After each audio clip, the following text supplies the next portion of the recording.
याकूब का जीवन, जो इसराइल के 3 प्रमुख पिताओं में से एक थे, संघर्ष, परिवर्तन और परमेश्वर की अनुग्रह का अद्भुत उदाहरण है।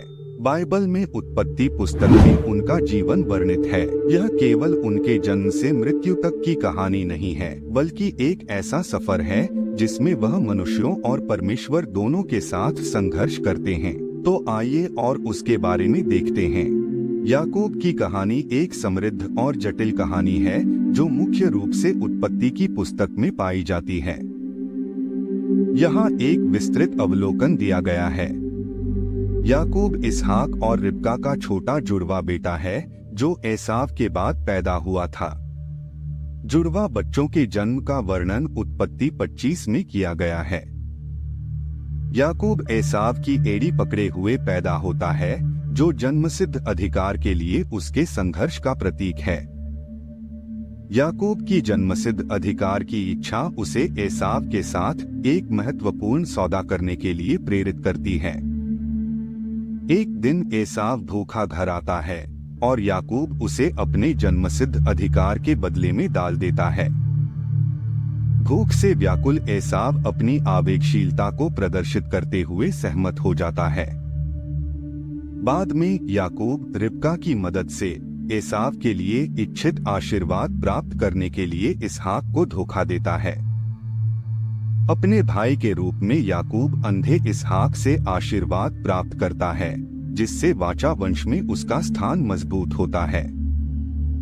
धोखे के बाद एसाव के क्रोध से डरकर याकूब हारान की ओर भाग जाता है, जहां उसकी मां का परिवार रहता है। अपनी यात्रा के दौरान उसे स्वर्ग तक पहुंचने वाली एक सीढ़ी का सपना आता है, जिसमें स्वर्गदूत ऊपर और नीचे चढ़ते हैं। परमेश्वर उससे बात करता है, अब्राहम और इसहाक से किए गए वाचा के वादों को दोहराता है, उसे अपनी उपस्थिति का आश्वासन देता है। हारान में याकूब राहेल से एक कुएं पर मिलता है और उससे प्यार करने लगता है। वह उससे शादी करने के लिए 7 साल काम करने के लिए सहमत हो जाता है। हालांकि शादी की रात लाबान ने याकूब को धोखा देकर उसे ब्याह दे दी। याकूब राहेल के लिए और 7 साल काम करता है, अंततः दोनों बहनों से शादी कर लेता है। इसके परिणामस्वरूप एक जटिल पारिवारिक गतिशीलता होती है, जिसमें दोनों बहनें और उनकी दासियां याकूब के बच्चों को जन्म देती हैं। याकूब के बच्चे इसराइल के 12 गोत्रों के संस्थापक बन गए। कहानी पत्नियों और उनके बच्चों, खास तौर पर राहेल और लिया के बीच प्रतिद्वंद्विता और संघर्ष को उजागर करती है। कई सालों के बाद याकूब कनान लौटने का फैसला करता है। रास्ते में उसे पता चलता है कि एसाव 400 आदमियों के साथ आ रहा है। अपनी जान के डर से याकूब एसाव को खुश करने के लिए उपहार भेजकर टकराव की तैयारी करता है। उस रात याकूब भोर तक एक रहस्यमयी व्यक्ति से कुश्ती लड़ता है। जब तक उसे आशीर्वाद नहीं मिल जाता, वह उसे जाने नहीं देता। वह व्यक्ति उसे आशीर्वाद देता है और उसका नाम बदलकर इस्राएल रख देता है, जिसका अर्थ है वह जो ईश्वर से संघर्ष करता है। अगले दिन याकूब और एसाव मिलते हैं। याकूब को आश्चर्य होता है कि एसाव उसे गले लगाता है, क्षमा और मेलमिलाप दिखाता है। याकूब उधार देता है, लेकिन एसाव यह कहते हुए उन्हें अस्वीकार कर देता है कि उसके पास पर्याप्त है। याकूब शकेम में बस जाता है, जहां उसे चुनौतियों का सामना करना पड़ता है, जिसमें दीना, उसकी बेटी से जुड़ी घटना और उसके बाद उसके बेटों द्वारा लिया गया बदला शामिल है। बाइबल की कहानी में याकूब कनान लौटने के बाद शेकेम में बस जाता है। वहां रहते हुए उनकी बेटी दीना के साथ एक महत्वपूर्ण और परेशान करने वाली घटना घटती है। उसका वर्णन इस प्रकार किया गया है कि शहर के हिव्वी नेता हमोर के पुत्र शेकेम ने उसका उल्लंघन किया था। इस घटना के बाद शकीम ने दीना से शादी करने की इच्छा व्यक्त की और उससे शादी के लिए हाथ मांगा। याकूब को स्थिति का पता चलता है लेकिन वह तब तक चुप रहता है जब तक उसके बेटे खेत से वापस नहीं लौट आते। जब उन्होंने सुना कि दीना के साथ क्या हुआ तो वे क्रोध से भर गए। हमोर विवाह व्यवस्था पर बातचीत करने के लिए याकूब और उसके बेटों के पास जाता है और प्रस्ताव करता है कि दीना को उसकी पत्नी के रूप में शेकेम को दे दिया जाए, और सुझाव दिया कि उनके परिवार अंतरजातीय विवाह करें। याकूब के बेटे इस शर्त पर प्रस्ताव पर सहमत हुए कि शकेम के सभी पुरुषों का खतना किया जाएगा। हमोर और शकेम इस शर्त पर सहमत हुए और शहर के लोगों का खतना किया गया। हालांकि खतने के तीसरे दिन, जब पुरुष अभी भी दर्द में थे और असुरक्षित थे, याकूब के बेटे शिमोन और लेवी ने अपनी तलवारें ली और शहर पर हमला किया और सभी पुरुषों को मार डाला। फिर उन्होंने दीना को शकेम के घर से बचाया और शहर को लूट लिया।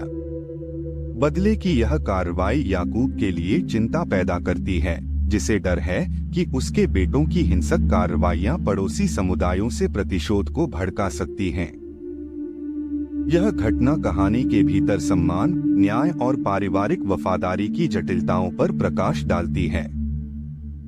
याकूब के परिवार को अपने कार्यों के परिणामों का सामना करना पड़ता है, और यह घटना उनकी कहानी में एक महत्वपूर्ण क्षण के रूप में कार्य करती है। परमेश्वर ने याकूब को बेथेल जाने की आज्ञा दी, जहां उसने एक वेदी बनाई और परमेश्वर के साथ अपनी वाचा की पुष्टि की।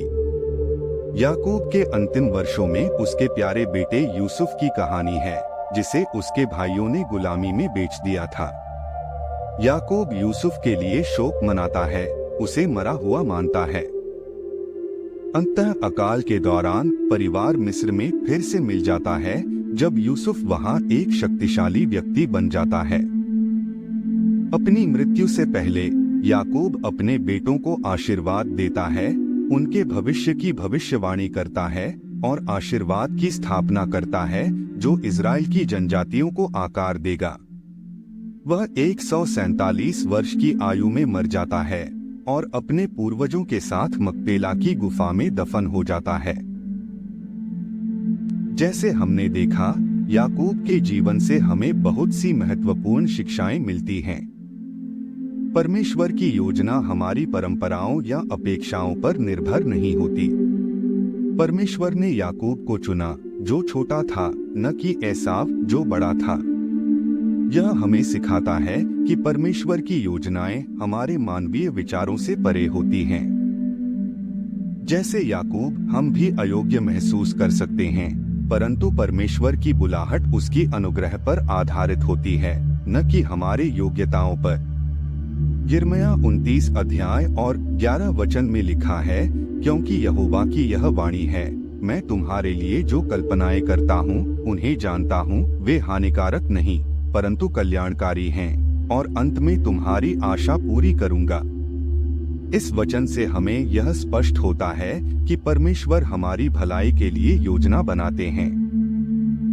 वे हमारी भलाई और भविष्य के लिए चिंतित रहते हैं। याकूब ने अपनी माँ रिबका की सहायता से अपने पिता इसहाक को धोखा दिया और एसाव के आशीर्वाद को प्राप्त कर लिया, जबकि परमेश्वर ने पहले ही याकूब को आशीर्वाद देने का वचन दिया था। याकूब ने इसे प्राप्त करने के लिए छल का सहारा लिया। इस धोखे के कारण उसे अपने परिवार से दूर भागना पड़ा। जब हम अपने प्रयासों पर निर्भर होते हैं तो हमें कठिन परिणाम भुगतने पड़ते हैं। यह हमें सिखाता है कि जब हम परमेश्वर के समय पर भरोसा करने के बजाय अपनी योजनाओं पर निर्भर होते हैं तो हम अपने जीवन को जटिल बना लेते हैं। फिर भी परमेश्वर की कृपा हमारी गलतियों के बावजूद काम करती रहती है। जब याकूब एसाव से भाग रहा था तो उसने बेतेल में एक स्वप्न देखा, जिसमें उसे एक सीढ़ी दिखाई दी जो स्वर्ग तक जा रही थी और स्वर्गदूत उस पर चढ़ते और उतरते थे। परमेश्वर ने उस सीढ़ी के ऊपर खड़े होकर उसे आशीर्वाद दिया और उसे आश्वासन दिया कि वह उसके साथ रहेगा। जब हम भ्रम और अनिश्चितता में होते हैं, तब भी परमेश्वर हमारे साथ होता है। उसके वादे स्थिर हैं और वह हमें हमारे कठिन समय में भी मार्गदर्शन करता है। मुझे उम्मीद है कि आज आपने इस कहानी से कुछ सीखा होगा। अभी हम उत्पत्ति की पुस्तक से सीख रहे हैं। उत्पत्ति की पुस्तक के बारे में अधिक जानने के लिए मेरे चैनल का पुराना वीडियो देखें। अगर आप बाइबल की कहानियों और उसके पात्रों के बारे में और जानना चाहते हैं तो कृपया मेरे चैनल को सब्सक्राइब करें, मेरे वीडियो को लाइक और शेयर करें। हम फिर मिलेंगे एक नए वीडियो के साथ। तब तक अपना ख्याल रखें। धन्यवाद।